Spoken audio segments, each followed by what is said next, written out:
They need to surrender. They need to serve. They need to feel soft. I need to feel feminine. I need to feel little. Need. Did you catch it?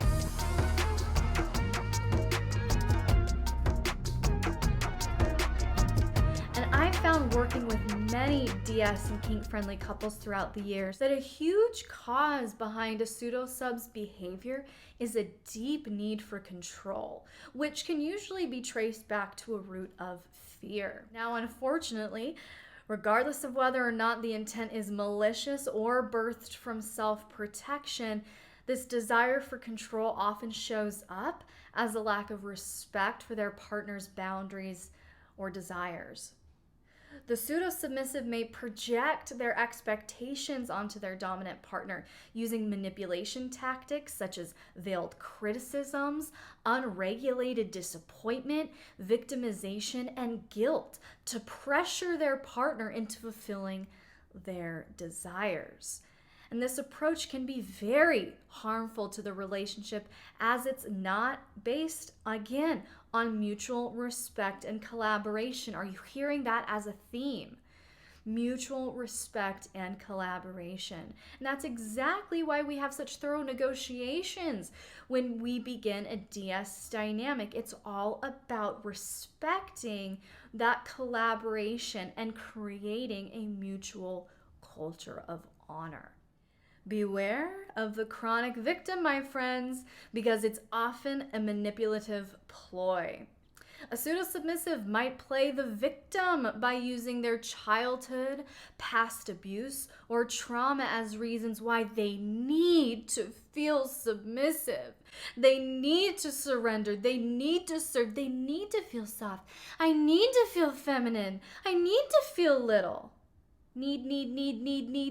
Did you catch it? By changing the language around desires and needs and evoking feelings of sympathy, pity, or compassion within the dominant, the pseudo-sub can easily guilt their partner into fulfilling their kinky needs rather than inspiring their partner to play as a mutually fulfilling desire.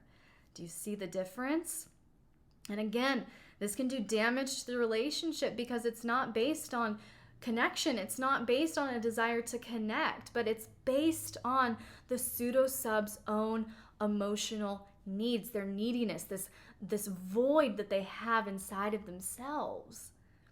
By using their past as a way to manipulate their partner, they might not fully respect that dominant's boundaries and desires, and that can also lead to a lack of trust and communication. The dominant can just shut down. That's why it's so important for a submissive to be empowered in their identity and in their relationship. Empowerment allows both partners to feel safe and comfortable exploring their desires and needs because we take the pressure off. We take that coercion off. That pressure, that coercion that comes from one-sided victimization, that's removed. And we can both feel free to be present as we are and really be more authentic in our roles as dominant and submissive. Because when a submissive partner feels entitled to play in a certain way, viewing kink as a need akin to food and water, yeah, it's going to create a toxic dynamic and fast. Because this leads to the submissive partner viewing their dominant, catch it, as antagonistic, preventing them from getting their needs met.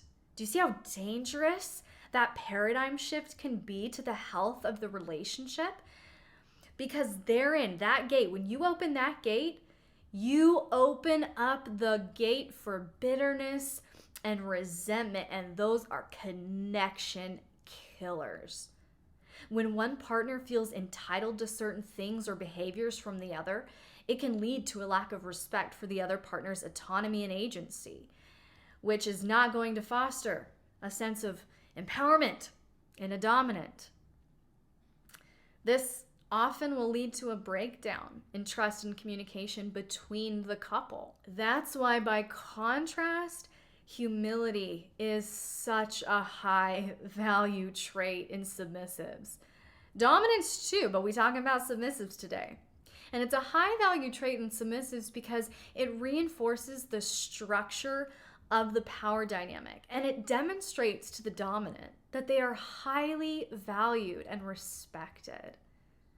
And this, when a dominant feels highly valued by their submissive, when a dominant feels respected by their submissive, that dominant is going to feel more confident. It's going to boost their sense of authority, their sense of power, their sense of confidence.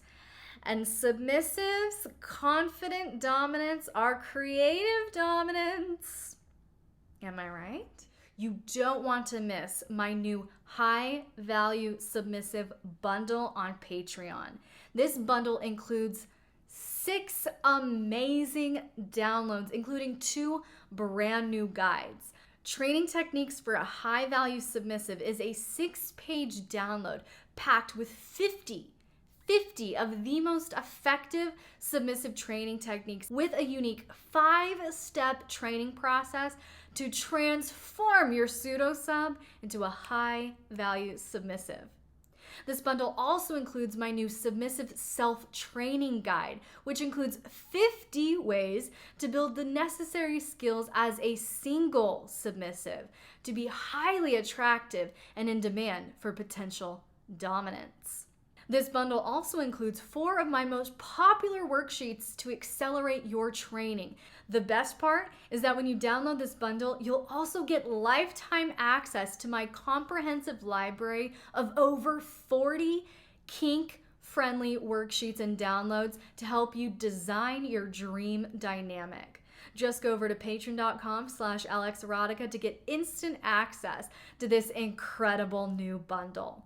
And remember, these skills aren't just important for DS dynamics. They're valuable in all areas of life, from personal relationships to professional development. So don't forget to like and subscribe if you haven't already, and hit that notification bell so you won't miss anything new. Thanks so much for watching, and I'll see you in the next video.